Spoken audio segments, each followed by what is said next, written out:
Hello and welcome to the Morning Glories. This is one of my favorite flowers and it is so exciting to be using this Maimeri blue palette. This collection of colors was made for burgundy and yellow and pinks and purples, pretty much every color in the garden that you want to create and enjoy can be done with these yellows, this yellow, this red, dragon's blood. Need I say more? Can we just get a standing ovation for dragon's blood? It's my favorite. So we'll be using all of those. And of course, my favorite Payne's Gray. I'm Sarah Simon, the Mint Gardener, and if you followed me for a while, you know how much I love Payne's Gray and also a soft blush, which is what I'm using right now.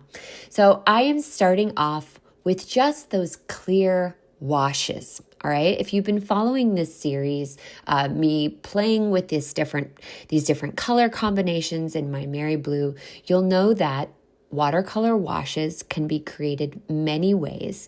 And so far with our foxgloves and our previous project, we created washes right from our palette with about 80% water, 20% paint. You can see these first washes that I'm doing with the Morning Glories are a little bit different. I'm starting with the clear wash water from my teacup. Now you can see it's not completely clear.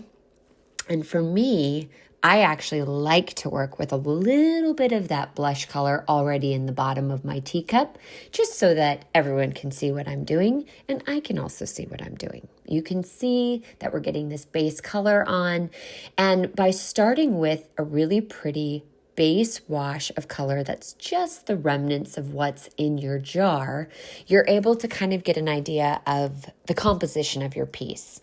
I counted out my blossoms. When I'm composing a new floral piece, I do like to use uneven numbers. I feel like that mimics nature the most. And now that I've got all of these wet washes, they're moving and shining. They're slightly overlapping one another. And I'm dropping in that wet and wet color to see what happens. Okay, so right now I'm shaping out some leaves. Morning Glories are known for being topsy-turvy, twisty vines. Many gardeners dread having Morning Glories creep into their gardens over fences and through pipes. However, just like mint, Morning Glories, when viewed as the vivacious, brilliant flowers that they are, can bring a lot of joy. Just like wisteria as well, placed too close to a house's foundation, you're really bummed when you have too much wisteria. However, when we're painting them all on our page, they're pure delight. So that's what we're going to focus on. I'm dropping in that Hooker's green. It has a smidge of that Naples yellow because, again, I do love having a little bit of that opacity or cream in your coffee effect in my leaves and in my flowers. I'm using my round 4 to get the thinner stems in and kind of lay out the composition of my piece. And then I'm also making sure that I'm using my flat wash brush. I feel like I have a little less control with my flat wash brush. And that sounds counterintuitive as an artist to go, gosh, I'm relinquishing control. But I actually find that when I use a larger brush and I'm not too precious with the exact mark I want to make, my watercolor pieces reward me, and I make shapes and there's flow to my compositions that I might not have been able to do as well on my own if I used a controlled brush. So you see me switching back and forth. Sometimes I have a very clear vision of where I want a leaf and what exact shape I want to use. That's when I switch to my round 4. But when I am wanting a little bit of character and a bit of the unknown, I will switch back to that flat wash brush and see where that journey will take me.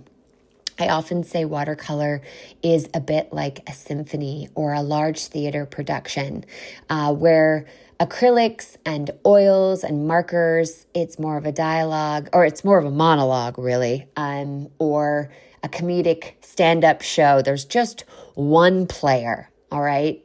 Because really what you do, the pressure's on, right? Or watercolor, I think, gets a bad rap and people say, oh, I'm so out of control. However, if you lean into the fact that you're not the only one in charge, the pressure is off a little bit.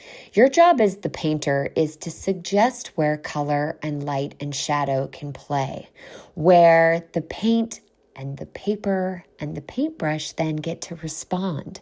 You are not a solo act. It is much more of a dialogue. You may be first violin, but you have a cello, you have drums. Who knows? You can tell I'm not a musical person. Band, orchestra, whatever analogy helps you to see that you are not the star player. And that's a great thing. It allows you to play more with your watercolor.